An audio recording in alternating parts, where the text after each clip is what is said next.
A few months ago, we analyzed 56,000 new patient calls in our database in order to figure out if what receptionists said over the phone really made a big difference and how likely they would be to book the appointment. And if so, then by how much?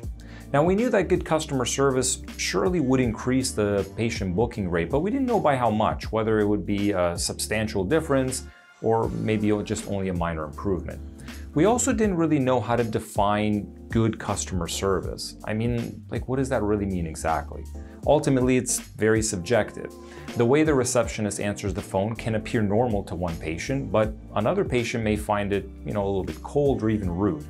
In this video, I want to share with you the results of our study and help you understand just how big of an impact what your receptionist says over the phone can have on the bottom line of your dental practice. Stick around.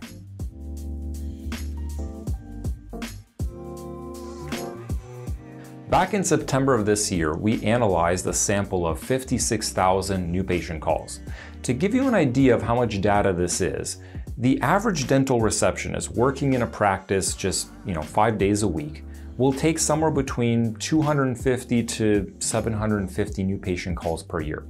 This means that it would take the average receptionist somewhere between 75 years to over 200 years before they talk to 56,000 new patients. With this massive sample of calls, we wanted to figure out just how much of an impact good customer service would have on the booking rate. But first we had to define what good customer service even means, and we decided on the following 5 criteria. Number 1, answering the phone with a warm and friendly greeting. There is a very big difference between answering the phone and saying, thank you for calling ABC Dental, my name is Nick, how can I help you today? Versus answering the phone with ABC Dental, hello. The tone of voice matters, the speed at which the receptionist talks matters, whether or not they introduce themselves and they say their name matters, etc. Now, number 2, shifting the power of the conversation. So most people calling a dental office are going to call in asking questions like, hi, are you accepting new patients? Or how much do you guys charge for teeth whitening? Now, customer service 101 would dictate that you answer their question with a question. So usually this is known as a transition question or a transition statement. And it could sound something like, absolutely, we're accepting new patients and I'd be happy to help you with that. Can I ask you a couple of questions just so I can better assist you?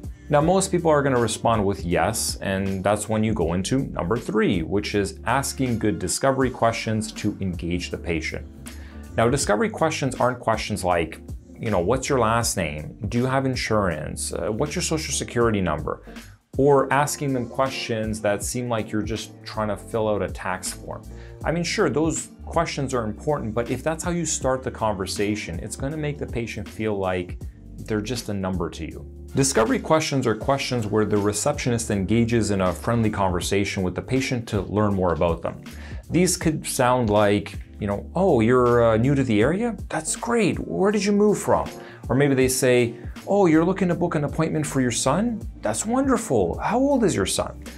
Maybe the patient is looking for teeth whitening and the receptionist asks, what makes you interested in teeth whitening? Is there a special occasion coming? And then you find out that maybe that patient has a wedding coming up in 2 months and they want to look great for their photos.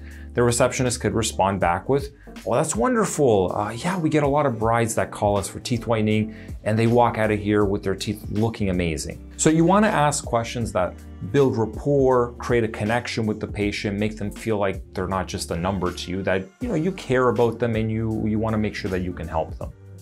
Now, number 4 is being honest and open about the costs. A lot of people call asking about the price of something, but it doesn't mean that they're price shoppers. Often patients don't really know what to ask to begin the conversation, so they call in and ask something like, how much do dental implants cost? Because it's kind of the first thing that comes to their head. They're expecting the receptionist to take charge of the conversation and kind of lead that conversation. Now, the receptionist should know how to talk about price, how to help the patient understand, kind of like a rough price range of, different procedures and all the factors that would affect price, such as, it depends on your unique situation, it depends on the state of your oral health, the quality of the materials that we use in the procedure, the experience of the dentist, etc. A lot of receptionists really struggle with the price question, even though it could actually be a very easy question to handle if you're trained properly on how to actually take that question. And if you do it well, it can often leave the patient with a very positive first impression of your practice.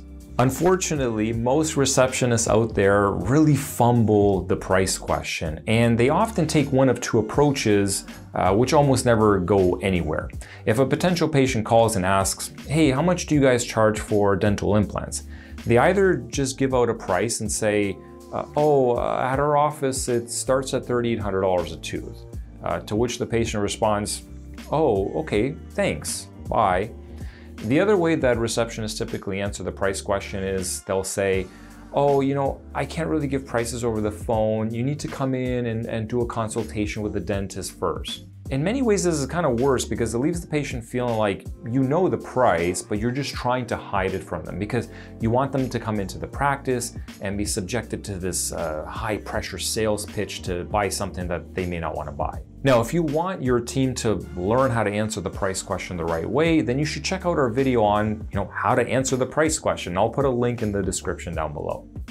Now, the fifth thing we tracked in order to measure customer service is if the staff said anything positive about the dentist or the practice.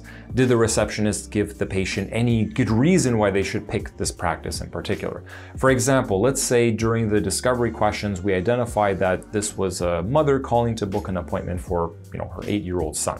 The receptionist could have said, "Oh, Dr. Jones, he's really great with kids. He's gentle, he's funny, kids really love him." Or let's say hypothetically, this was a patient calling about dental implants, and the receptionist could have said, "Oh, Dr. Smith, he's done hundreds or thousands of implant cases. He's a really good dentist. If I needed implants myself, and I would go to this dentist even if I didn't work here. He's really amazing." Now, this is something that very rarely happens in dental offices. They practically never sing the praises of the dentist or the office. Most calls we listen to kind of make the patient feel like they're annoying the staff just by calling the office. So essentially what we were trying to measure with these 5 criteria is when somebody calls this dental practice, is the image they conjure up of the practice and the staff of this? Or do they think of this? So what was the end result? Did these 5 steps actually make a difference in how often the receptionist booked the appointment? So out of the 56,000 calls that we analyzed, the calls where the receptionist didn't do any of the 5 steps we discussed, the booking rate was 33.8%. Let that sink in for a second. Basically, it took 3 new patients calling before they were able to secure just one appointment, one butt in the chair. Now, for the calls where the receptionist did some of the steps, so they gave it a good effort, they tried to ask some good discovery questions, they used the transition question, or they tried to say something nice about the practice or the doctor, the booking rate went up to 59.2%, almost double.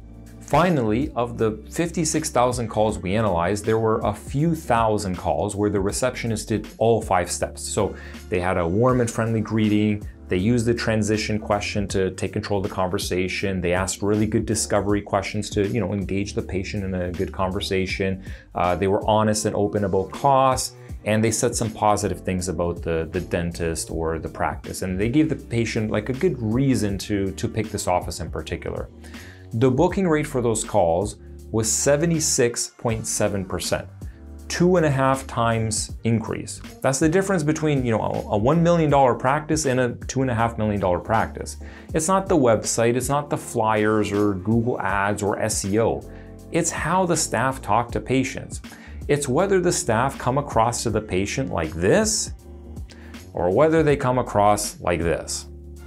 We hope you found this video useful. If you want to see more videos like this one, consider subscribing to our YouTube channel. And if you want to find out how your receptionists handle new patient calls, what they're saying to patients, how they come across to new patients, then check out our scorecard system by going to RevUpDental.com. Thanks for watching.